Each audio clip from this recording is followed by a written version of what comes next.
Vamos falar um pouquinho sobre as nossas máscaras agora. Nós muitas vezes, como a gente falou, quando a gente acredita que aquilo que a gente é não vale a pena, a gente começa a se disfarçar daquilo que a gente acha que o outro gostaria que a gente fosse, para a gente poder conquistar a admiração e o carinho dele.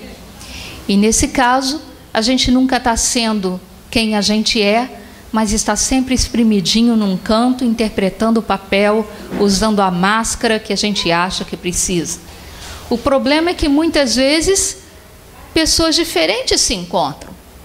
E se a gente está vivendo essa máscara, vivendo essa mentira, a gente acaba se tornando escravo dela e mais vulnerável ainda, e não dá certo. Nós usamos isso muitas vezes para poder ter um tipo de imagem social que desperte o interesse, que a gente admira nas outras pessoas e que a gente quer imitar. Às vezes usamos essas máscaras como arma para nos defender daquilo que a gente acha que o outro vai dizer ou fazer para nós, se a gente der um espaço para ele ver a gente como a gente é. Muitas vezes a gente usa isso pura e simplesmente como um instrumento para despertar admiração e prestígio nos outros. Porque a gente tem medo de que, se a gente não usa essas máscaras, os nossos defeitos vão aparecer. Mas vamos dar uma olhadinha sobre o que a gente chama de defeito, ou o que é defeito, na verdade? Em primeiro lugar, gente, defeito, que eu já disse para vocês, eu prefiro chamar de limitação, não é pecado. Se, por exemplo, você tem uma grande dificuldade para falar em público, que aos teus olhos pode ser visto como um defeito, ora, isso não quer dizer que isso seja um grande pecado. Usa o seu silêncio para rezar, usa o seu silêncio para dar suporte para quem vai falar. Pode ser que, ao contrário, você ache que, ao invés de ser quem intercede, você precisa ser sempre quem prega. E aí, sabe o que acontece? Como você quer pregar ao invés de interceder por quem prega, você acaba não rezando por aquela pessoa. E quem prega pode falar muito bem, mas se não tem o suporte da oração da comunidade, acaba falando muito bem um monte de besteira, o que acaba sendo muito ruim para o povo. Na verdade, gente, nós somos feitos para nos complementarmos. Quem está limpando o banheiro lá para a gente não é mais importante do que eu que estou falando. Porque o banheiro acabou de ficar entupido. Se não tivesse sido alguém lá agora com um desentupidor e tirar, o mau cheiro ia começar a vir para cá e ninguém ia suportar continuar aqui escutando. Mas a gente tem mania de colocar escalas e amplitudes hierárquicas, e a gente acha que, para aquilo que a gente faz ser importante, a gente tem que estar na posição que a gente acha o mais superior. Nós temos alguém na nossa igreja que é considerada por todos modelo de igreja. Me diga, qual foi o evangelho que Maria pregou? Qual foi o grande discurso que Maria fez? Qual foi o grande milagre que Maria fez? E, no entanto, é modelo de igreja? Maria foi quem ela é. E na simplicidade de Maria, Deus pôde fazer plenamente a sua obra. Todos nós temos o nosso chamado e a nossa vocação. Mas se a gente não tem algo que chama atenção, que é ostensivo, a gente acha que a gente é limitado, que a gente tem defeito, que a gente é inadequado, que a gente é menos. Gente, Maria não foi menos em nenhuma situação. Ela sempre foi mais. E Maria sabia enxergar o seu próprio valor. nós temos uma Maria que é humilde, e ninguém tem dúvida disso, mas tem a coragem de dizer: doravante todas as gerações me chamarão bem-aventurada. Então, você negar as suas qualidades, a sua natureza, as suas características, não é sinal de ser humilde. Mas o fato de você ter muitas qualidades não necessariamente te faz mais importante do que o outro. O mal não está naquilo que se tem ou naquilo que não se tem, mas no uso que se faz. E é isso que a gente quer conversar com vocês agora. Aquilo que eu acho que me falta não é pecado. Mas se eu deixo aquilo me consumir e me angustiar e me perseguir, eu acabo pecando por causa daquilo. Porque como eu admiro a qualidade que o outro tem e eu não tenho, eu começo a invejar o outro, eu começo a perseguir o outro, eu começo a fazer rusga, eu começo a fazer fofoca, e aí eu peco por causa do meu defeito, da minha limitação. Mas não é a minha limitação que é o pecado ou que é o erro que existe em mim. Ora, quando eu identifico uma limitação, essa limitação na minha vida tanto pode ser algo que me leva a acomodar, pau que nasce torto morre torto, não é isso que a gente está acostumado a ouvir por aí? Então eu não tenho jeito mesmo, eu não vou fazer mais, não vou servir para nada. Ou eu uso aquilo como uma autopunição, e a autopunição não só para mim, porque eu nego o resto todo que eu sou, só porque eu não tenho aquilo que eu gostaria de ter, que eu acho que está faltando em mim, e eu uso para punir quem tem. Então, por exemplo, se eu gostaria de cantar, e eu amo música, acho que eu já mostrei isso para vocês, mas eu não tenho condição de cantar. Eu fui asmática, eu tenho uma respiração péssima, eu nunca estudei música, não aprendi a controlar, não tenho voz, sou péssima para cantar. Mas talvez a fase mais negra do meu casamento tenha sido um dia que Eduardo falou: não canta que você atrapalha as pessoas. Ele disse, ele se esqueceu, mas tanto ele disse que eu fiquei 3 meses sem falar com ele por causa disso. É claro que ele disse. E aí, eu efetivamente entrava nas missas e não conseguia sequer abrir a boca para cantar. Mas é claro que Deus cura, né? E ajuda a gente a perdoar, e a gente venceu. E eu continuo cantando e desafinando com todo mundo, mas eu deixo a graça de Deus agir.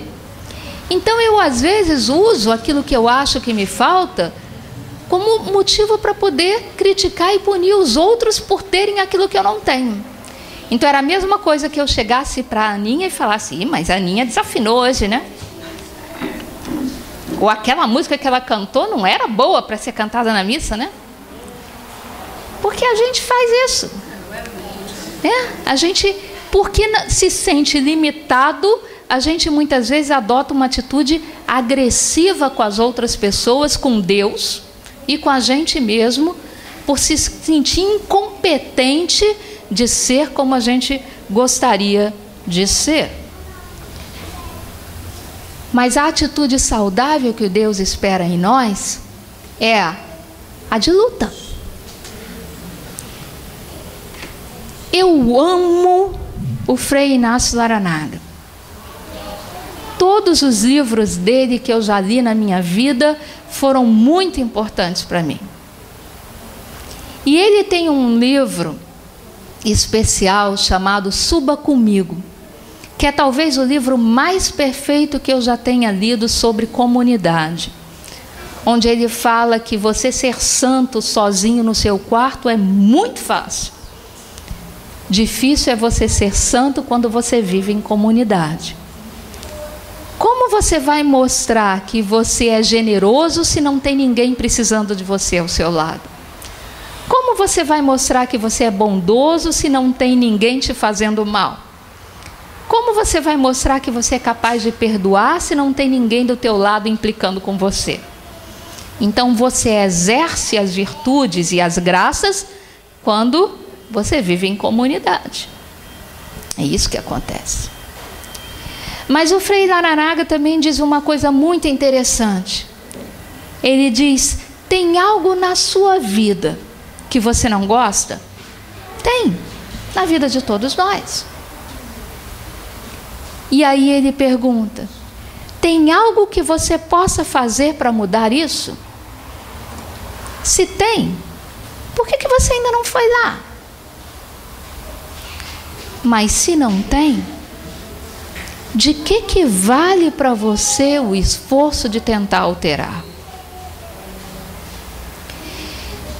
Existe um episódio na Bíblia que eu acho que reflete muito isso que o Frei Lararaga fala.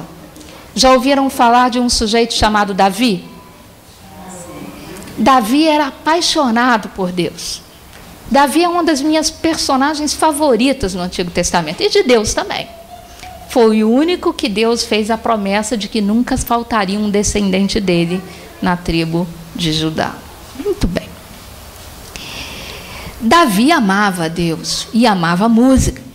A maior parte dos salmos que a gente tem na nossa Bíblia foram declarações de amor de Davi a esse Deus. Mas esse Davi pecou. E ele se deitou com uma mulher que era casada. E essa mulher concebeu. E, aos olhos daquela sociedade, como o marido dessa mulher estava na guerra, Davi seria obrigado a ele, como responsável, como rei, como soberano, como juiz do povo, a julgar o que aconteceu com aquela mulher em função das leis dos israelitas. E como o marido dela estava na guerra e todo mundo sabia disso, ele seria obrigado, na sua qualidade de condutor daquele povo, a declarar aquela mulher uma adúltera. E sabe qual é a pena para o adultério? Morte por apedrejamento. Então Davi se viu na situação de ser ele a mão que mandava para a morte por apedrejamento não apenas a mulher com quem ele havia se deitado, mas o filho dele que ela levava no ventre. O que Davi faz? Ele usa um artifício, ele manda buscar o marido daquela mulher. Por quê? Porque quando ela aparecesse grávida, de repente vai que o povo não percebe que aquela criança não é do marido e fica tudo resolvido. Certo o que ele fez? Ninguém disse que é certo. Mas o marido daquela esposa estraga os planos de Davi. Porque ele, em vez de ir para casa e se deitar com a sua esposa, ele vai para o quartel. Porque ele acha que não pode ir para casa para o conforto do seu lar, quando os soldados dele ainda estavam em campos de batalha. Homem nobre. Mas não resolveu o problema de Davi. Davi então pega esse homem e manda esse homem para uma batalha que ele não tem chance de voltar vivo. Esse homem morre. Davi se casa com a mulher e assume a criança como sua. Ora, alguém aqui quer bater palma para o que Davi fez? Não. Quando essa criança nasce, ela pouco depois fica doente. Davi, ele pecou na carne. Mas Davi nunca pecou no volume do amor que ele tinha por Deus. Quando a criança adoece, Davi se tranca num quarto escuro, se cobre de cinzas e reza pelo seu filho. E passa dias em jejum rezando pelo seu filho. Só que a criança morre. O soldado entra naquele quarto para dar notícia para Davi e o soldado está inseguro. Porque ele pensava, se o nosso rei, enquanto a criança estava viva, ele se desesperava, chorando e rezando e sem comer, quando eu contar para ele que a criança morreu, ele vai se desesperar. Quando o soldado entra no quarto e Davi olha para ele, Davi pergunta para ele: a criança está morta? E ele diz: sim, Senhor. Davi se levanta e volta para esse soldado e diz: peça a escrava para preparar o meu banho e a cozinheira para preparar a minha comida. Abra as janelas, porque eu quero ver a luz. E eu tenho fome, vou dormir e depois vou me reunir com o meu povo. Ele acabou com aquele soldado. E aquele soldado olha para ele não entendendo nada. Porque ele diz: se enquanto a criança estava viva, se enquanto havia esperança, aquele homem se desesperava. Como pode acontecer da criança morrer e o rei está tranquilo como se nada tivesse passado? E acho que o choque no rosto daquele soldado foi tão grande que Davi tem misericórdia dele e explica. Ele diz: enquanto a criança vivia, eu orei e clamei ao Senhor meu Deus. Mas uma vez que Deus tenha tomado decisão, eu me conformo inteiramente com aquilo que Deus resolveu fazer. Devia ser a nossa postura diante das nossas limitações. É alguma coisa que você pode melhorar? Arregaça as mangas e vai trabalhar. Faz a tua parte. Luta, busca, reza, vai e constrói.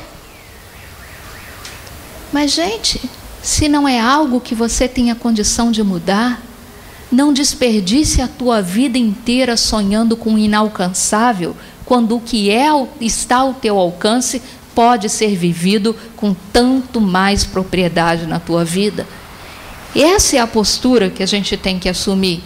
Não de coitadinho, de acomodado, que deixa as coisas para lá, mas também não aquele do revoltado contra Deus e contra os outros, com aquilo que você não pode mudar. O meu defeito ou limitação, ele pode e deve ser o ponto de partida para eu lutar para me transformar em alguém melhor, com a graça de Deus. Sempre.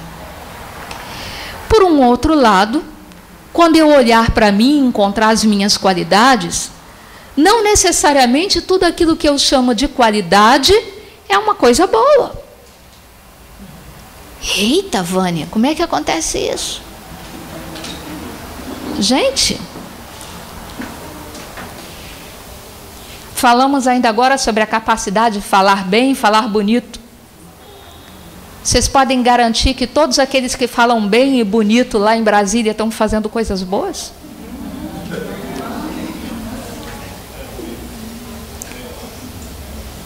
Então, na verdade, uma pessoa que tem uma qualidade fora do comum, ela tanto pode fazer aquilo para semear o bem, ou para se prevalecer em relação dos outros.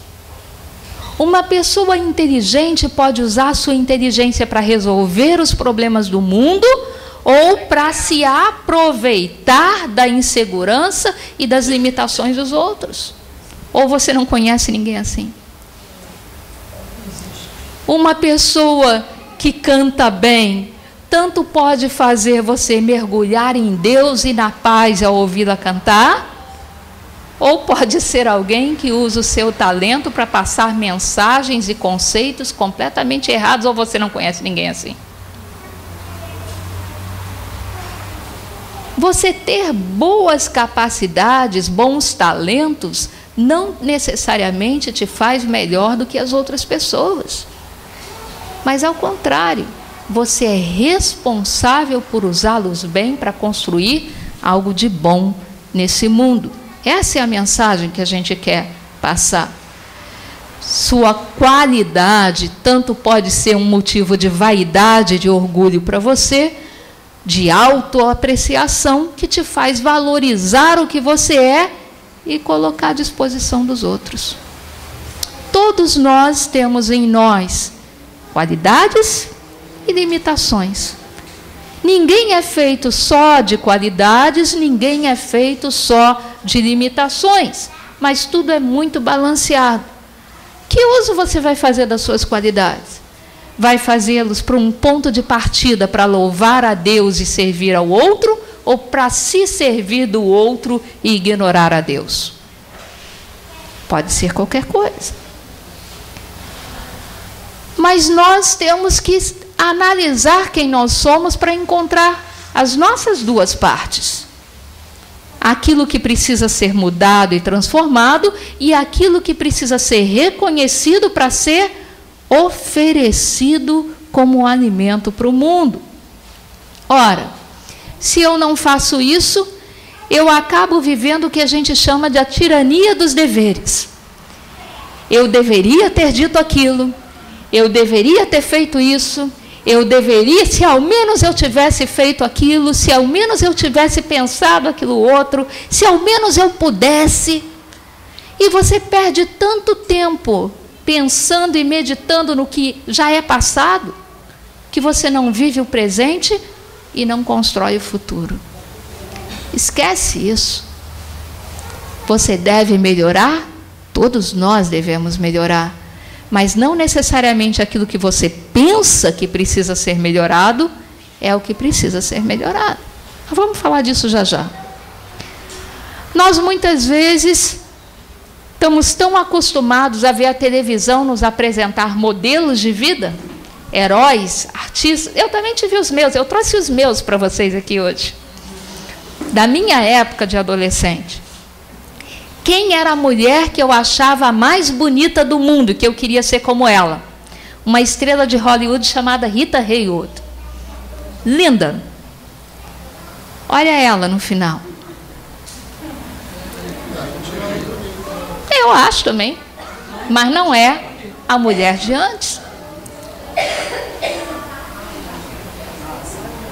Nunca foi o meu modelo de vida, mas é o modelo de muitos de vocês. E, no entanto, essa análise gráfica mostra como ela teria ficado se ela não tivesse cometido suicídio. Meu cantor favorito, a voz mais bonita do mundo.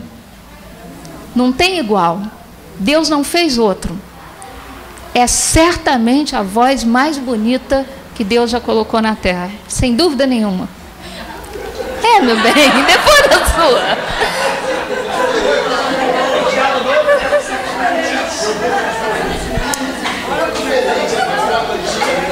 Mas vejam, gente, olha como ele se tornou. São pessoas que tiveram fama, dinheiro, sucesso, coisas que a gente acha que são sinônimos de perfeição na nossa sociedade. E nenhum deles aparentemente foi mais feliz por causa disso. Nós temos situações piores do que as dele. Como, por exemplo, de uma criança linda que encantou o mundo com a sua voz, com o seu talento, com a sua capacidade. Mas ela se tornou tão escrava das máscaras que ela achava que tinha que usar para atender essa sociedade, que veja o que ele se tornou.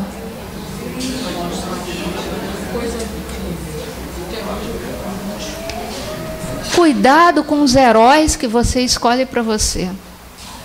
Você não tem que seguir ninguém como herói da sua vida. O herói da sua vida deve ser um só.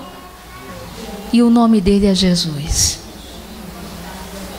Ele é o teu modelo de vida. Ele é aquele que não vai te deixar na mão. Ele é aquele que você pode confiar o tempo inteiro. Por quê? Porque ele sempre vai estar te mostrando o caminho certo para seguir. Mas nós escolhemos mal os nossos heróis. E acabamos muitas vezes com a curiosidade mórbida de saber o que se passa na vida das pessoas famosas e nos esquecemos muitas vezes de nos perceber do que se passa na vida das pessoas que moram na nossa casa. Perdemos muito mais tempo olhando para aquilo que acontece na telinha da TV e não nos preocupamos em perguntar para o nosso filho com quem que ele está andando, com quem que ele está convivendo, o que ele está pensando. Muitas vezes sempre nos ressentimos por aquilo que a gente acha que o outro é ou tem melhor do que a gente. E como a gente acha que os outros são tão melhores e a gente é tão ruim, a gente acaba se escondendo e privando o outro do tesouro que nós somos. Não é isso que Deus quer, não é isso que Deus espera. Ou uma outra atitude que a gente toma é muitas vezes: se ninguém gosta de mim, eu não vou gostar de ninguém. E você se transforma em alguém que dá patada antes mesmo do outro te dar bom dia. Também não é isso que vai te fazer feliz, também não é isso que vai satisfazer o teu coração. Só Deus pode fazer isso. E se você não faz parte da patota, o tempo inteiro você acha que quem faz está falando mal de você, está criticando você, está rejeitando você, e você se isola mais ainda, e você se distancia mais ainda, e muitas vezes onde Deus te precisa é exatamente lá naquele miolinho, mostrando uma imagem e uma realidade diferente daquela que o mundo conhece. Ou a gente assume uma atitude de legalista. Eu não me misturo com eles porque eles são pecadores e eu sou o certinho que está caminhando com Deus e eles não merecem a minha atenção. Para quem não está sabendo, nós esta quinta-feira à noite vamos passar a primeira parte de um filme que talvez tenha sido a obra-prima dos últimos tempos, que é o filme do livro do Victor Hugo, Os Miseráveis. E existem dois personagens principais nesse filme. Um que usufruiu e conheceu a misericórdia de Deus, e isso mudou a vida dele. E o outro que achava que tinha que fazer o que era reto, o que era legal, o que estava escrito até o fim. E acabou não aguentando o peso daquilo que ele cobrava dele mesmo e acabando com a própria vida dele. Vá ver o filme nesta quinta-feira, 20h, lá no salão paroquial da Igreja da Gávea. Como é um filme longo, nós vamos fazer em 2 quintas-feiras. Esta primeira quinta-feira vamos passar a primeira parte e vamos terminar de ver a segunda parte no dia 27 e voltar explicando as cenas do filme que você certamente não entendeu, porque tem tanta mensagem paralela que você passa despercebido, mas que são fundamentais para você aproveitar a obra, que vale a pena. Então não seja alguém como os fariseus, que se abraçam àquilo que está escrito e condenam todos os outros. Porque muitas vezes é exercendo a misericórdia, a paciência, a tolerância que você traz para perto de Deus aquele que está distante. O que nós temos que fazer então é aprender com Santo Inácio. Fazer o quê? Olhar para nós mesmos, enxergar a nossa verdade. E quando a gente enxergar a nossa verdade, a gente tem que ter coragem para mudar aquilo que precisa ser mudado. Não vamos nos acomodar. A gente precisa ter aceitação para tolerar aquilo que não pode ser mudado. E a gente tem que pedir a Deus sabedoria para distinguir uma coisa da outra. Esse é o caminho para a gente ser feliz, para a gente viver em harmonia com Deus, com o outro e principalmente com a gente mesmo. Nós devemos nos amar do jeito que nós somos. A autodepreciação nunca será sinônimo de humildade. Maria é exemplo disso para a gente. E não podemos ter medo daquilo que a gente enxerga quando tem coragem de olhar para a gente mesmo. Porque a certeza maior, que é repetida em todas as palestras e vai ser repetida até o fim, é que Deus morreu por nós. Se Ele acha que a gente vale tanto, nós não temos o direito de achar que valemos menos. E essa mensagem não é uma mensagem do Novo Testamento, não, gente. É uma mensagem que você encontra desde o Antigo Testamento. Essa mensagem de Eclesiástico eu acho fantástica, porque ele diz assim: meu filho, seja modesto em sua autoestima. Ou seja, não exagere no seu orgulho, na sua vaidade. Não é isso que está se pedindo. Dê a si mesmo o seu justo valor. É isso que Deus espera de você. E se você não entendeu o que Deus está querendo falar nessa passagem, ele complementa. Quem é que vai ter consideração por aquele que não tem apreço e respeito por si próprio? Então, desde o Antigo Testamento, Deus já dizia isso. E, gente, nós estamos mais do que 2000 anos depois disso e ainda não aprendemos o que Deus está querendo mostrar.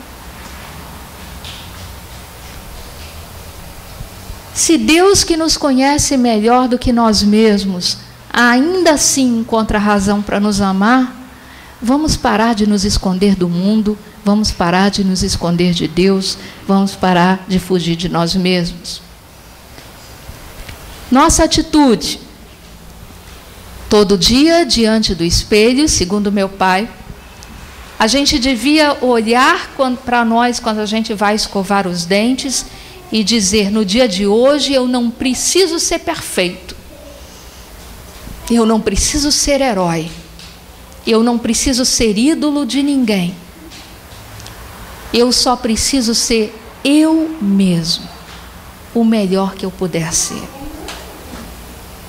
É só isso que Deus espera de você, que você faça o que é possível. O impossível Ele faz, mas não se acomode, não deixe de viver a tua verdade. O problema é que geralmente quando a gente olha para nós, a gente tem medo de olhar, que a gente sempre parte do pressuposto que a gente é muito pior do que geralmente a gente é. E por isso a gente usa o outro como referência para dizer quem a gente é, porque fica melhor. Nossa visão é sempre deturpada. Eu posso ser esquelética, mas eu vou olhar no espelho e sempre vou achar que eu estou enorme, uma baleia. É a nossa natureza. E tem um filmezinho muito bonitinho que passou num comercial da Dove, que eu acho que conta exatamente isso. Vocês viram esse filme? Vamos passar o filme, mas para você entender bem o que se passa nele, se eu explicar. Eles fizeram um experimento, chamaram várias pessoas para serem retratadas por um especialista do FBI de fazer retrato de criminoso. Então acontece um crime, um testemunho vai lá e descreve os traços dessa pessoa e esse retratista tenta encontrar o retrato do criminoso para a polícia ir atrás. Então, a especialidade dele é essa: desenhar pessoas a partir de descrições. E o que eles fizeram nesse experimento? Chamaram algumas pessoas, o retratista não olha para elas em nenhum momento, ele não vê, elas estão do outro lado de uma cortina, e elas se descrevem para esse retratista. E ele desenha cada uma delas de acordo com aquilo que elas estão descrevendo a seu próprio respeito. Enquanto elas estão esperando para serem retratadas, os outros que vão ser retratados estão na mesma sala lá dentro. E eles conversam entre si e se conhecem. Quando uma pessoa termina de ser retratada, o retratista pergunta: quem estava lá na sala com você? E aí essa pessoa vai dizer: fulano. Ele diz: então agora que você já se descreveu, descreva fulano para mim. E então o retratista pintava o retrato do fulano de acordo com a descrição dessa outra pessoa. E aí a gente vai ver o filme.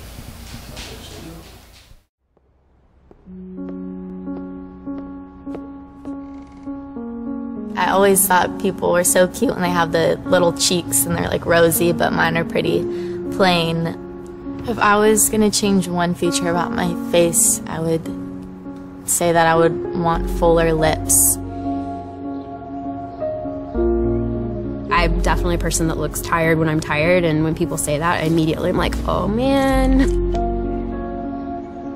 I'm starting to already get little crow's feet and stuff, which like my mom has, so yeah. I'm a forensic artist. I was trained at the FBI Academy in 1993 in composite art. Worked for the San Jose Police Department as the police artist from 1995 to 2011. We didn't really know what we were doing, so that was nerve-wracking for everyone.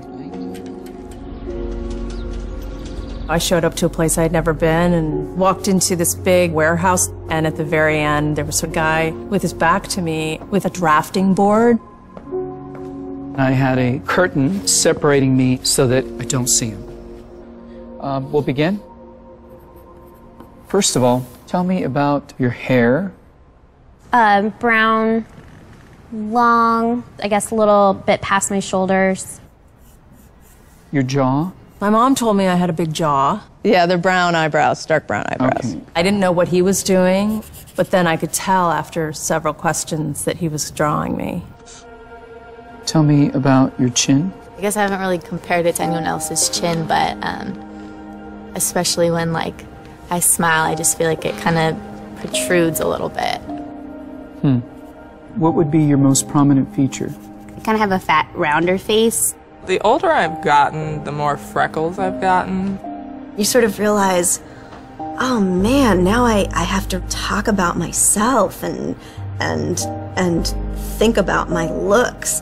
I'm 40, so I'm starting to get a little bit of the crow's feet thing going on. Once I get a sketch, I say thank you very much, and then they leave. I don't see them. I still didn't know. All I had been told before the sketch was to get friendly with this other woman, Chloe. Today I'm going to ask you some questions about a person you met earlier, and I'm going to ask you some general questions about their face. She was thin, so you could see her cheekbones. And her chin was a nice, thin chin. The women were really critical about moles or scars or things like that, and yet they were describing just a normal, beautiful person. She had nice eyes. They lit up when she spoke and were very expressive. The length of the nose, what is that like? Short. Short. Yeah, cute nose. Her face was fairly thin. She had blue eyes, very nice blue eyes. Okay.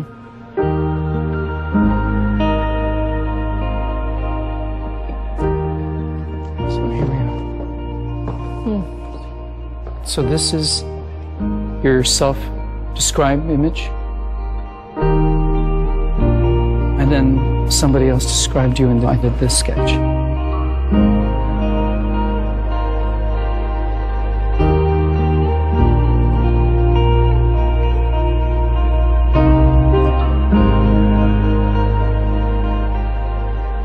I have this whole thing about having dark circles and crow's feet around my eyes, and that was not part of the sketch at all that The Stranger did. The Stranger's was a little more like gentle.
Eu acho que o principal nesse filme é você ver o rosto do choque das pessoas quando olharam para elas mesmas vistas pelos olhos dos outros.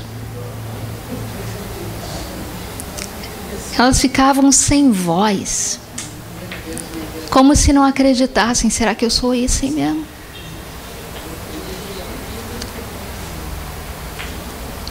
Você, na verdade, então, pode estar se achando muito pouca coisa quando o outro está do teu lado, vendo os talentos que você pode dar e não está dando. E ele muitas vezes não entende que você não está dando porque você não sabe que tem para dar. Muitas vezes ele está sentindo que você está se negando para ele. Então, para você se relacionar bem com o outro, você tem que se relacionar bem com você. Ninguém está pregando esse retiro aqui para todo mundo sair daqui um poço de vaidade, gente. O objetivo desse retiro é dizer: você tem mais para dar. E o outro precisa tanto receber. E se você não sabe que você tem esse fruto, você esconde, você nega, e o outro precisa. Esse é o objetivo aqui. É não deixar ninguém continuar enterrando na terra aquilo que precisa ser oferecido para a igreja. Tem um livro muito interessante chamado Liderança Espiritual, escrito até por um evangélico chamado Oswald Sanders. E ele diz: Deus pode contar com tão poucas pessoas que quando ele encontra alguém que está disposto a construir, ele usa esse alguém até o limite das suas forças. Sabe por que tem alguém na igreja que parece que está fazendo milhões de coisas? Porque você que podia lá estar dividindo o trabalho, está dizendo: eu não sou capaz, deixa para ele. Não tem ninguém que não possa dar mais do que está dando. E a igreja precisa disso. A igreja não são só os padres, somos nós leigos que temos que fazer a nossa parte. Eles não dão conta sozinhos, gente.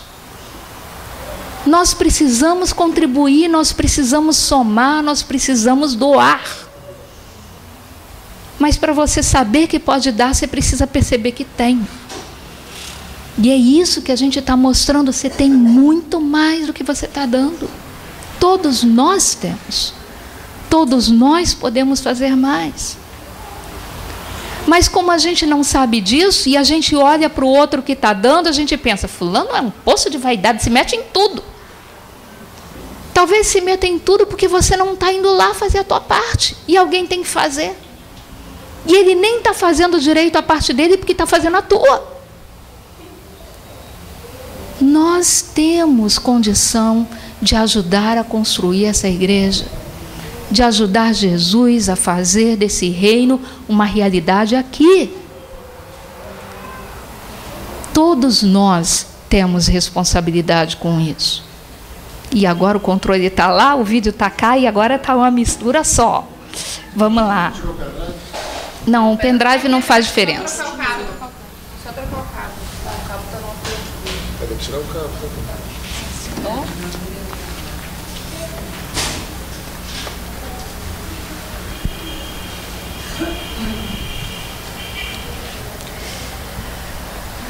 Mas a gente não sabe, né? Como fazer isso? Não sabemos. A gente às vezes quer até melhorar, quer até florescer esses frutos que a igreja precisa, mas a gente não sabe o que fazer ou como fazer. Mas sabe de uma coisa? Até nisso Deus vem nos ajudar. Porque basta a gente se entregar para o Espírito Santo. Porque se você for chegar e pedir para Deus: me ajuda a ser mais assim, mas se o teu ministério for outro, aos olhos de Deus, não adianta você pedir para falar mais bonito, porque na verdade o teu ministério, por exemplo, é o da profecia. Então a gente precisa saber confiar que Deus sabe o que é melhor. E o Espírito vem em nosso socorro porque a gente não sabe pedir como convém, então é sempre melhor deixar nas mãos do Espírito Santo. Travou aqui, Aninha. Passa para mim.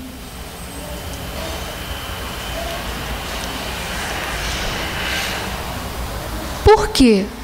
Porque se a gente não entrega e não deixa o Espírito Santo fazer a obra dele, e a gente resolve dizer para Deus o que tem que ser feito, nós acabamos pedindo algo que nunca vai se realizar. E aí a gente diz que Deus não nos escuta. Não, Ele escuta.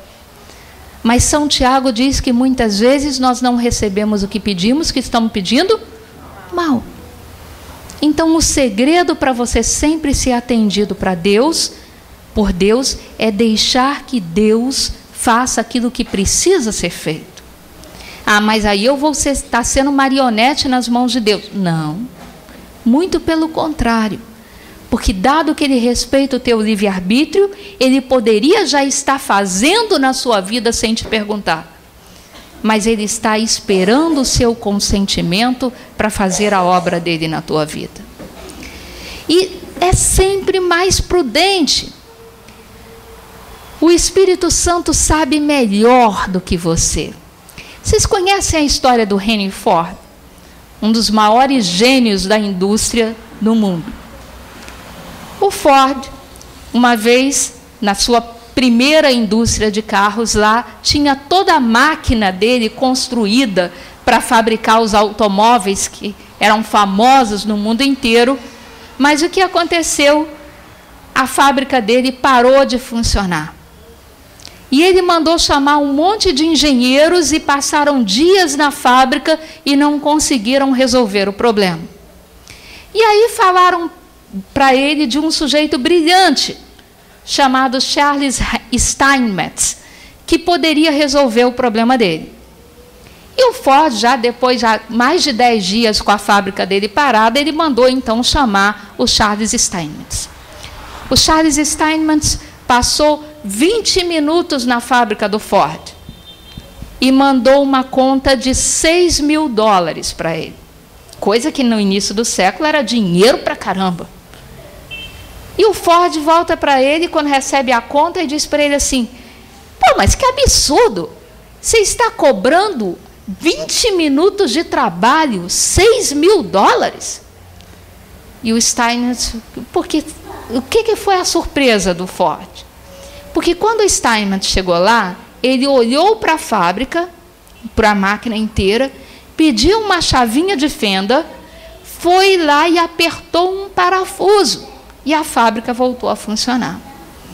Então, Ford, você está me cobrando $6.000 para apertar um parafuso, coisa que você levou menos de meia hora para fazer?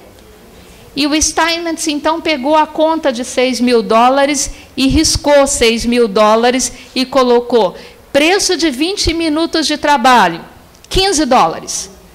Preço de saber qual parafuso precisava ser apertado, $5.985.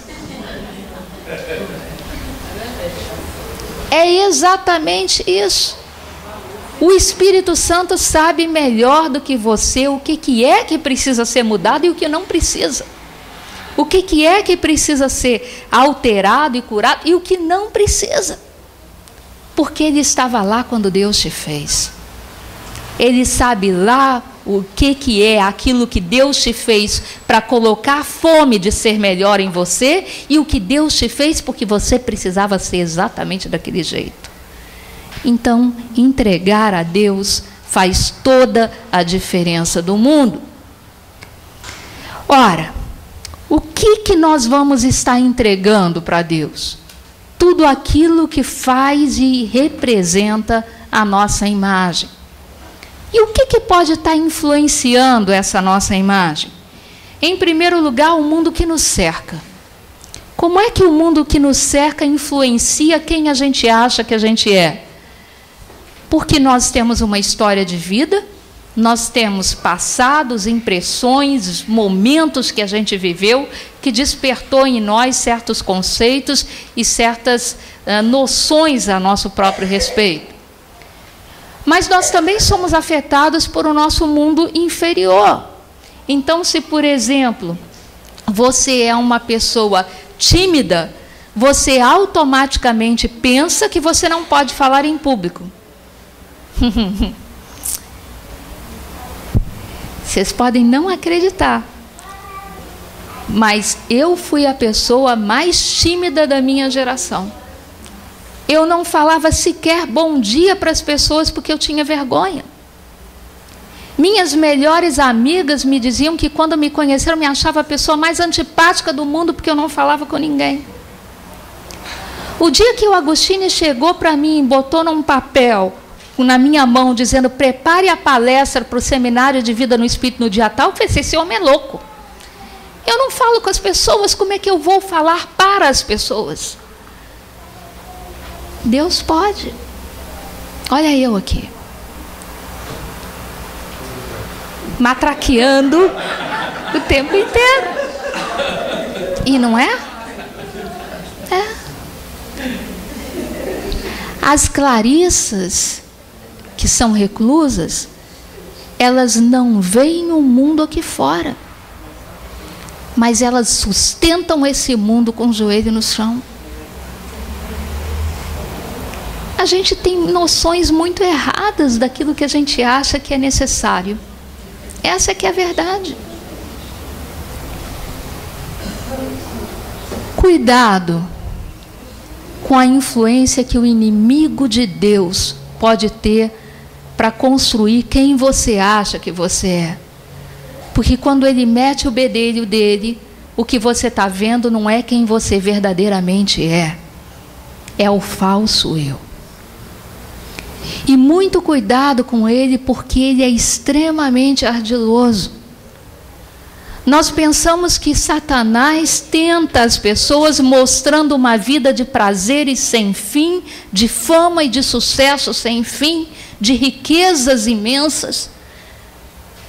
Ele usa isso para seduzir os coitados que nunca viram a Deus, que ainda acham que essas coisas enchem vida e enchem coração. Mas não é assim que ele se aproxima daqueles que são cristãos. E por isso ele é mais perigoso. Ele se aproxima de você exatamente usando a pouca autoestima que você tem a seu respeito. Porque ele chega para você e diz: pecou de novo? Aquele mesmo pecado? E você não vê que você não tem jeito? Coitado de Deus tão santo, né? Não merecia que você estivesse fazendo de novo a mesma coisa. Desiste logo, porque você não vai se emendar e Deus fica perdendo tempo com você.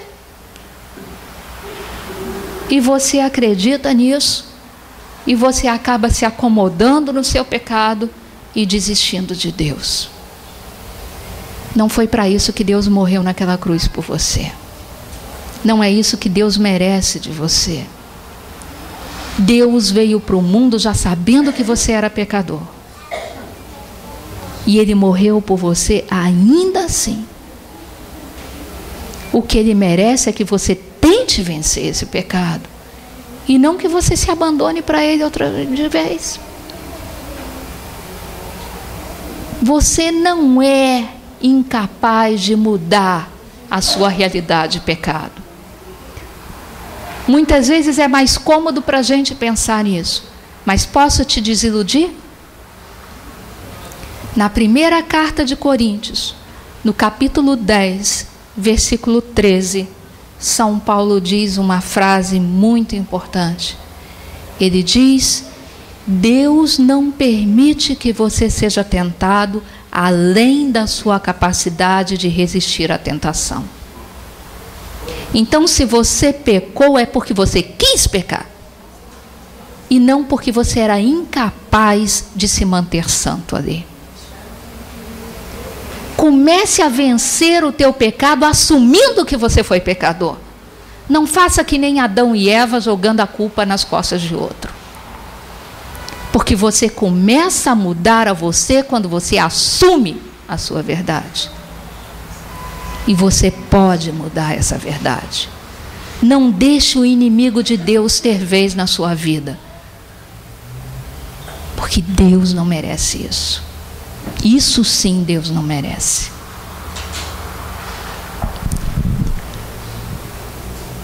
Só tem uma chance de você olhar para você e, apesar de todas essas influências, você vê exatamente quem você é.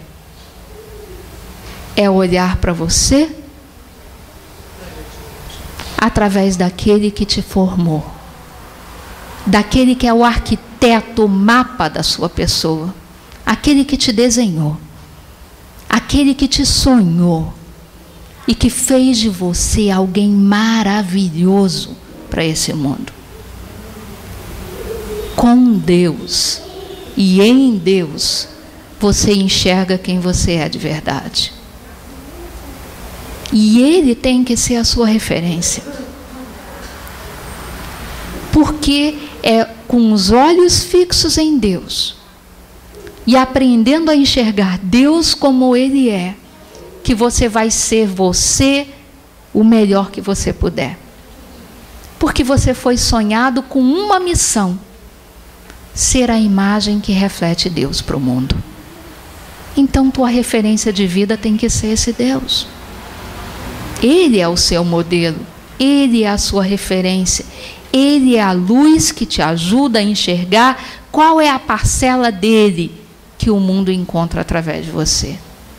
Para que você possa mostrar essa verdade para o mundo e ajudar o mundo a enxergar que Deus existe sim, que Ele pode ser encontrado sim, que Ele pode ser ouvido sim, que Ele pode ser vivido sim, porque pode contar com a gente para fazer isso para Ele. Vamos pedir a esse Deus que nos dê esses olhos capazes de enxergar a Ele na nossa vida, que retire o norte das outras pessoas como os ídolos e modelos e nos ajude a fixar os nossos olhos naquele que é o nosso Senhor e o nosso Deus.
Fechar nossos olhos.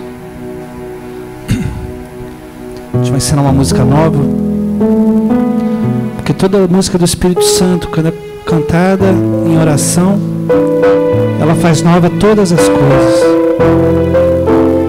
Essa é a graça que Jesus nos deixou, o Espírito Santo. Então essa música hoje nós vamos aprender mais uma vez como cantá-la. Cantar com coração, cantar com fé, cantar com o próprio Espírito Santo dentro de nós, amém?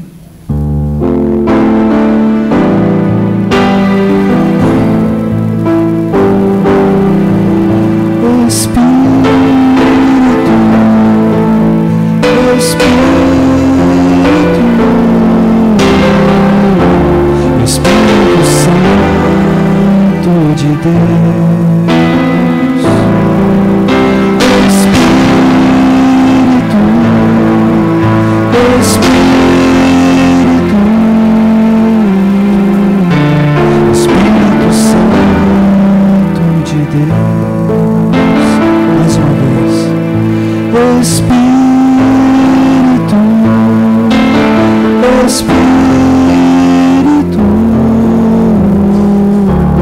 Espírito Santo de Deus.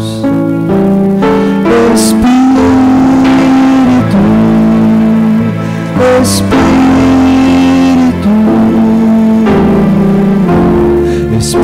Santo de Deus, vem controlar todo o meu ser, vem dirigir o meu viver,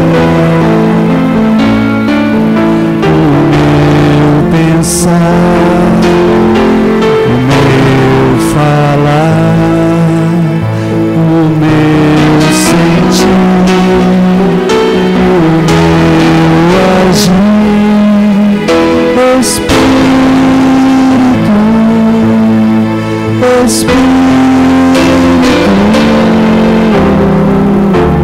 Espírito Santo de Deus, só vocês.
Queremos renascer nesse instante, Senhor.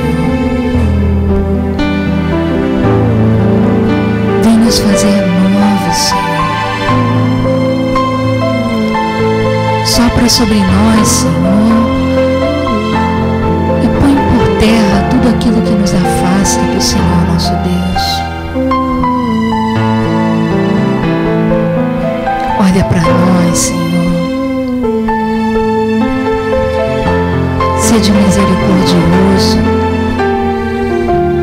e vem nos ajudar a nos moldarmos à imagem desse Jesus que queremos refletir. Toca e abençoa os nossos pensamentos, Senhor, porque não queremos mais olhar com os outros com comparações, com críticas e com julgamentos, mas com a misericórdia que o Senhor exerce conosco. Vem retirar a dureza do nosso coração, Senhor, que faz com que a gente se feche porque acredita que o outro sempre quer se aproveitar de nós.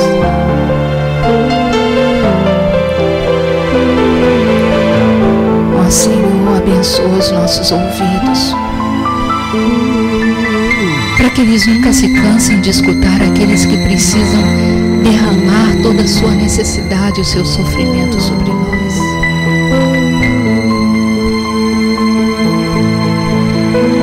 Vem tocar, Senhor. Vem curar toda a necessidade que a gente tem de se isolar dos outros,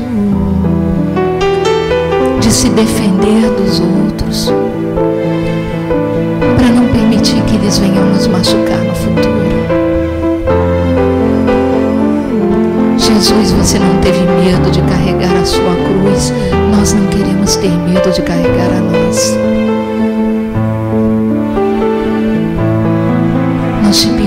Senhor, vem nos curar. Vem nos seduzir, Senhor. Que nenhuma pessoa aqui possa descer aquela escada daqui a pouco a mesma pessoa que subiu. Mas que possamos te dar uma chance, Senhor, de nos conquistar.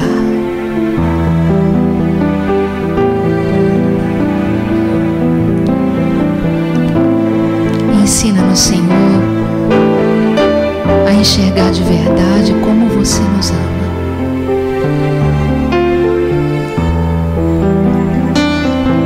E vem nos ajudar a sermos capazes de amar quem nos rodeia da mesma forma.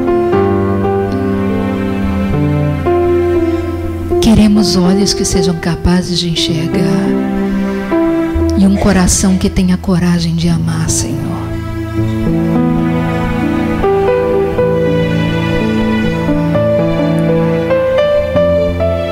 Nós sabemos que muitas vezes as pessoas vão nos desapontar. Mas por pior que seja, Senhor, essa mágoa, ela não pode ser pior do que a solidão de nunca ter amado, de nunca ter se doado, de nunca ter sido entregado a Ti e ao outro.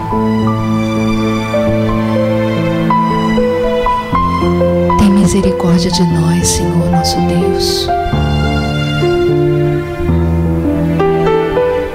Toca, Senhor, e dai-nos um coração decidido. Decidido a, como Davi, fazer a nossa parte e lutar para construir o que precisa ser construído. Mas a docilidade de saber que o Senhor sabe o que é melhor para nós. E confiar o suficiente para te dar uma chance de realizar o teu plano na nossa vida.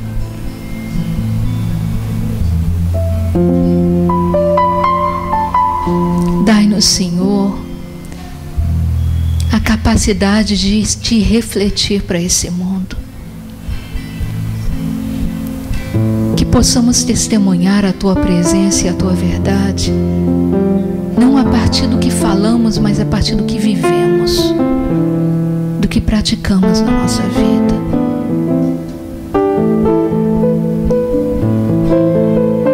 Senhor nosso Deus, nós te pedimos,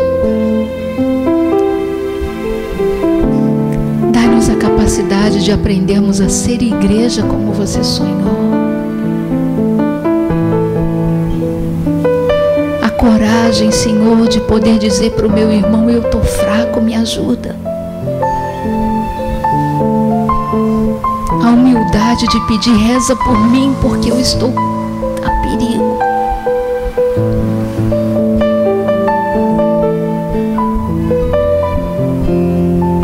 Vem nos ajudar, Senhor, nosso Deus, a caminharmos como povo, o sucesso de um e a vitória de todos, e não uma grande competição entre nós mesmos. Não queremos mais, Senhor, termos panelinhas dentro da nossa igreja, onde uma pastoral não fala com a outra, não torce pela outra, não reza pela outra. Mas queremos ser um só, Senhor, como você um dia nos pediu. Me ajuda a me amar, Senhor, para que eu possa, como Pedro, dizer para quem me rodeia: eu não tenho muito, mas o que eu tenho e o que eu sou estão aqui à disposição.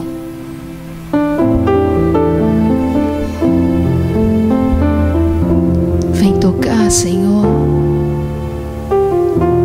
esse meu medo de sofrer, de me envolver, de me comprometer. Porque não existe cristianismo de verdade sem compromisso, Senhor.